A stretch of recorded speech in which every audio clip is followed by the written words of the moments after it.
Salut les phénomènes, bien le bonjour tout le monde, ça va ou quoi les gars? Nouvelle vidéo actualité, elle sera très courte car il n'y a pas énormément d'informations. On va parler de la blessure de Lewandowski ainsi que son probable remplaçant. Et une petite parenthèse sur le match d'hier, notamment l'homme du match. J'ai vu que c'était Gundogan qui a été élu homme du match. Alors il ne fait pas non plus un match catastrophique, même si, selon moi, on n'a toujours pas retrouvé le Gundogan de City, ça personne ne peut le nier. Et encore une fois, pour le moment, ça n'a pas forcément de sens de demander le Gundogan de City car il n'est plus à City tout simplement, il est au Barça. Et dans la cohérence de jeu, dans la fluidité du jeu, c'est pas ce que propose City. Donc on ne retrouvera pas forcément un Gundogan de City, mais tout de même un Gundogan plus performant que ça, plus tranchant que ça. Il fait plus basculer le match que ça. Moi, c'est ce que j'attends de lui. Quand on dit un Gundogan de City, c'est juste un raccourci. En réalité, ça n'a pas forcément de sens. Je pense que vous l'aurez compris, mais il a été élu homme du match. Moi, j'aurais aimé que ce soit Koundé. En fait, je sais pas dans quel monde Koundé n'est pas homme du match hier. C'est incroyable quand même. Il a posé un match de patron. Il pose un début de saison de patron. Il ne finit même pas homme du match. Le début de saison, ça n'a rien à voir avec le fait qu'il mérite d'être homme du match. C'est deux choses différentes. L'homme du match, c'est sur le match même. Mais sur ce match même-là, il a fait un excellent match. Koundé, homme du match. Pourquoi ils lui ont pas donné le trophée? Bref, c'est pas grave. C'est Gundogan qui a fini par l'avoir. En réalité, j'ai pas envie de m'attarder sur une longue parenthèse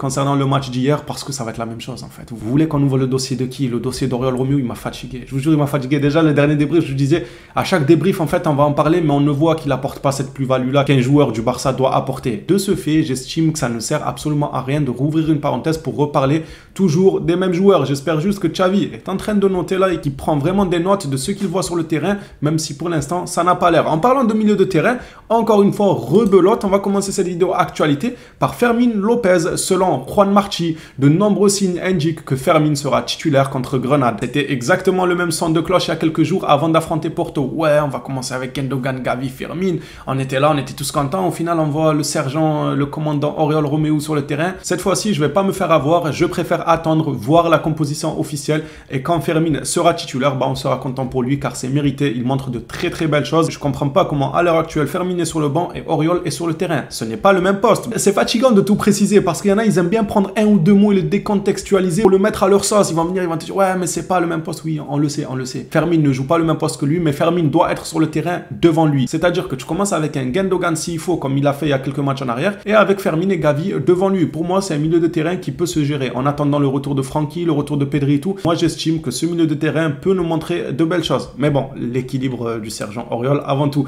On va passer maintenant à une autre information. Ça concerne la blessure de Robert Lewandowski. Je ne m'y attendais pas à ça hier lorsqu'il s'est blessé. Je me suis dit bon, dès le match prochain, il devrait être disponible. Ça n'avait pas l'air si grave que ça. Je crois qu'il a mis de la glace autour de son pied, de sa cheville plus précisément, je crois. Je me suis dit, c'est pas si grave. En fait, si. On nous parle en mois, là.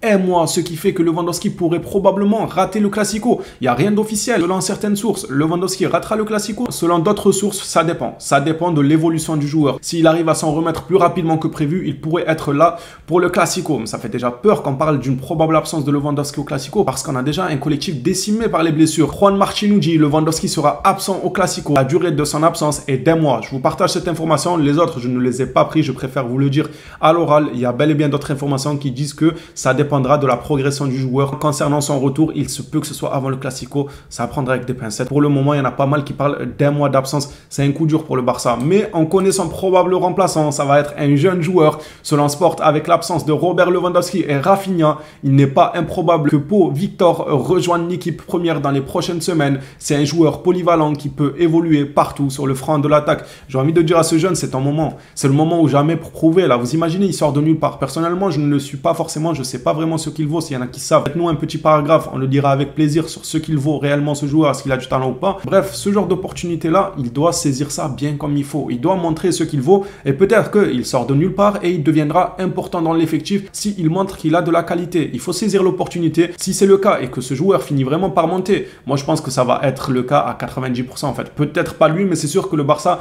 va prendre un autre joueur de chez les jeunes parce que là on a quoi? 3 offensifs je crois, de mémoire, quelque chose comme ça. Dans Lamine Yamal qui a 16 ans, on n'a plus que 3 attaquants dont Yamal qui a 16 ans. La profondeur de banc là c'est très compliqué, donc je pense que le Barça piochera chez les jeunes. Peut-être que ça sera lui. Si c'est lui, je lui demande juste de saisir l'opportunité et de nous impressionner. Allez, finissons cette mini vidéo actualité par un record dégueulasse. Ouais, un record qui n'a pas de sens. Bon, ça se prend toujours, c'est bon. Excusez-moi les mecs qui aiment bien les stats, les 3 points et qui s'en foutent du contenu du match et tout. Je m'excuse, c'est un très joli record pour vous. Pour la première fois, Barcelone a gardé sa cage inviolée lors des 2 premiers matchs de groupe. groupe depuis la saison 2017-2018. Je dis que c'est pas un record non plus exceptionnel. Bon, on le prend, chaque record est bon à prendre. Pas de quoi être fier non plus. La poule, tranquille, calme. On n'a pas une poule de fou furieux. On a gardé notre cage inviolée, certes, mais ce n'est pas non plus un exploit, j'ai envie de dire. Par contre, notre défense fait un bon début de saison, même si dans certains matchs, ils ont été dégueulasses. C'était à se poser des questions, mais il y avait toujours quelques petits changements de dernière minute. Quand la vraie défense est alignée, on est toujours solide. Ça reste un record à prendre. J'ai décidé de vous en informer. Si ça peut servir, on sait jamais. Les phénomènes, cette mini-vidéo actualité est terminée. Dites-moi ce que vous en pensez dans les commentaires du fait que Lewandowski va rater un mois et rejoindre à l'infirmerie. Je sais pas, j'aimerais bien voir c'est qui l'infirmière là-bas au Barça. C'est bizarre, non? Il y a tout le monde qui rejoint. Il y a tout le monde qui rejoint l'infirmerie. De Jong, Rafinha, Lewandowski, Pedri. Il se passe quoi? On peut nous, on peut aller à l'infirmerie. Il y a quoi là-bas? En réalité, bien évidemment, les dernières blessures, ce n'était pas dû au staff, ce n'est pas non plus dû à l'infirmière. Ils ne sont pas allés voir l'infirmière. C'est des blessures dans le jeu. Ils peuvent pas éviter ça. Lewandowski, c'est dans le jeu. Rafinha, c'est dans le jeu. De Jong, c'est dans le jeu. C'est comme ça, c'est le football. Ça peut arriver. On fera avec. J'attends vos retours dans les commentaires. S'il y en a qui connaissent le probable remplaçant de Lewandowski que je vous ai affiché il y a quelques secondes, dites-nous en plus dans les commentaires. On s'attrape à la prochaine vidéo, les phénomènes. D'ici là, prenez soin de vous, les Blaugrana.